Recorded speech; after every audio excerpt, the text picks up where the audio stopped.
माना कि मंजिल मिली नहीं, लेकिन रास्ता तय तो हुआ ही है। माना कि सूरज पूरी तरह निकला नहीं, लेकिन भोर की किरणें अब दिखाई देने लगी हैं। नमस्कार, उदय इंडिया डिजिटल में आपका स्वागत है।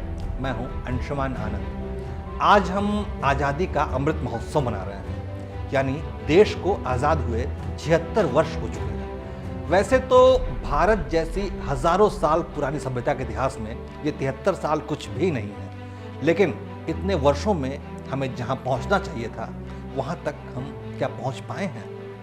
क्योंकि आज़ादी के साथ ही मिले बंटवारे के दंश और उसके बाद की दिशाहीन राजनीतिक व्यवस्था ने हमारे रास्ते में बाधाओं का पहाड़ खड़ा कर दिया था। पिछले 10 वर्षों में भले ही देश ने सफलता के नए कीर्तिमान गढ़ने शुरू कर दिए हैं, लेकिन अभी भी मंजिल मिली नहीं है। दुनिया में हमारी तरक्की की मिसालें दी जाने लगी हैं, पर देश के पूर्ण आध्यात्मिक और सांस्कृतिक पुनरुत्थान का लक्ष्य अब तक अधूरा है।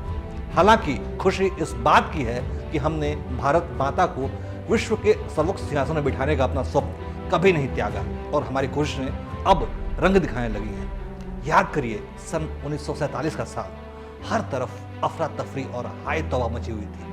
पूरे उपमहाद्वीप में लोग बंटवारे के घाव सहला रहे थे। पूरा देश अलग अलग तरह की कट्टरपंथी मानसिकता के बीच घिरा हुआ दिखाई दे रहा था।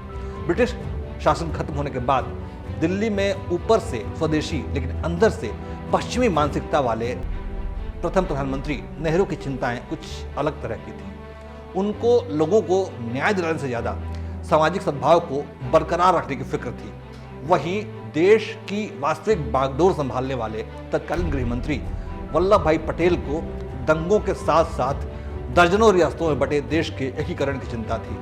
बाहरी दुश्मनों का बहादुरी से मुकाबला करने वाली भारत की सेना आंतरिक विद्रोह और सांप्रदायिक तनाव से जूझने में व्यस्त थी। वित्तीय स्थिति नाजुक थी। देश का खजाना लगभग खाली पड़ा हुआ था। सन 1757 में जिस भारत की वैश्विक व्यापार में हिस्सेदारी 24% थी, वो 1947 में मात्र 2% बच गई थी, क्योंकि सोने की चिड़िया के पंख नोच लिए गए थे। जिन्ना जैसे सांप्रदायिक दानव इस फिराक में बैठे थे कि कैसे भारत की आध्यात्मिक परंपरा को ज्यादा से ज्यादा नुकसान पहुंचा दिया जाए। कश्मीर, हैदराबाद, जूनागढ़, उत्तर पूर्व जैसे कई रजवाड़े देश को तोड़ने पर आमादा थे। इन्हीं हालातों को देखते हुए ब्रिटेन के पूर्व प्रधानमंत्री चर्चिल ने कहा था कि भारत को आज़ादी दी गई तो सत्ता चंद बेईमानों और लुटेरों के हाथ में पहुंच जाएगी और जल्द ही भारत अपनी आज़ादी गंवा बैठेगा। चर्चिल का यह बयान कठोर तो जरूर था, लेकिन उस समय के मुश्किल हालातों को देखते हुए कुछ ऐसा ही महसूस हो रहा था। लेकिन आज भारत उन हालातों पर काबू पा चुका है। आज चर्चिल का देश इंग्लैंड, जो कभी भारत पर शासन करता था, उसकी अर्थव्यवस्था पीछे छूट चुकी है। अमेरिका, यूरोप, ऑस्ट्रेलिया, जापान जैसे दिग्गज देश अपनी नीतियां तय करने से पहले भारत का मुंह ताकते हैं। चर्चिल साहब, अगर आप आज जीवित होते तो देख पाते कि जिन भारतीयों की तुलना आप जानवरों से करते थे, वही भारतीय अब विश्व गुरु बनने जा रहे हैं। भारत ने पश्चिम से मिली बैसाखियां फेंक दी है और अब दुनिया हमारे कदमों पर झुकने के लिए तैयार है। हालांकि चिंता की वजह अब भी मौजूद है। देश में मजहबी कट्टरपंथी और मौकापरस्त राजनीतिक दल लगातार अपनी साजिश में जुटे हुए हैं। कभी राजधानी दिल्ली से सटे नूह में हिंसा की आग भड़का दी जाती है, तो कभी जॉर्ज सोरोस और चीन के पैसों से देश में अशांति की लपटें सुलगाने की कोशिश की जाती हैं। कभी हिजाब विवाद भड़काया जाता है, तो कभी लैंड जिहाद, लव जिहाद जैसी घटनाएं सामने आती हैं। चीन के पैसों पर पल रहे नक्सली सुरक्षा बलों पर हमला करते हैं, तो म्यांमार से आए घुसपैठिए सनातनी मैते हिंदुओं का जीना मुहाल कर देते हैं, जिन्हें देखकर लगता है कि भारत के खिलाफ गंभीर साजिश अब तक जारी है। ऐसे में ख्याल आने लगता है कि आखिर हमारा देश कहाँ जा रहा है। फिर ध्यान आता है कि देश को आज़ाद हुए मात्र 73 साल ही तो हुए हैं।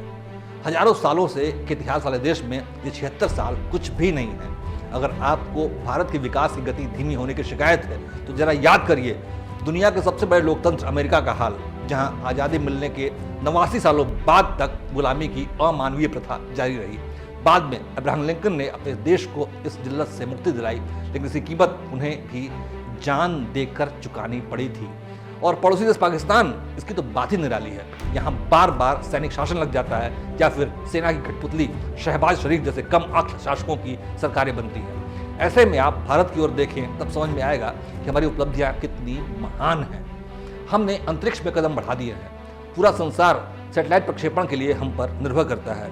हम एक साथ सबसे ज़्यादा सैटेलाइट छोड़ने वाले देश बन चुके हैं। आज़ादी के समय हमारी जीडीपी मात्र 2.7 लाख करोड़ थी, जबकि वर्ष 2023 में हमारी जीडीपी 3,733 अरब डॉलर है।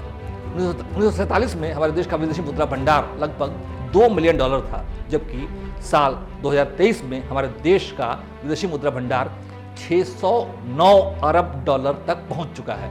1951 में 18% साक्षरता की तुलना में हमारी वर्तमान साक्षरता दर 72.9% है।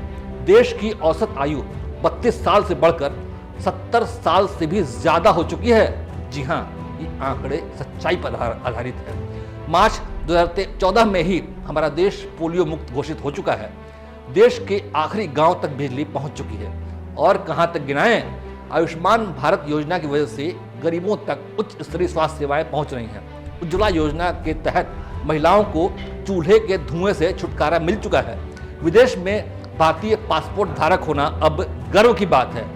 1947 में हमारे देश में स्कूल में बच्चों की तादाद 46% थी, जबकि साल 2023 में हमारे देश में स्कूली बच्चों की तादाद 97% यानी लगभग 100% के करीब पहुंच चुकी है। आज करोड़ों लोगों तक स्वच्छ पेयजल पहुंच चुका है। महिलाओं को खुले में शौच की शर्मनाक व्यवस्था से आज़ादी मिल गई है।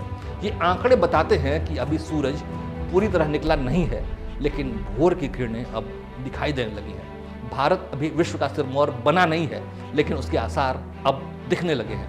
जल्द ही दुनिया भारत के उपलब्धियों को देखेगी और हर भारतीय इस पर गर्व करेगा। जय हिंद, जय भारत।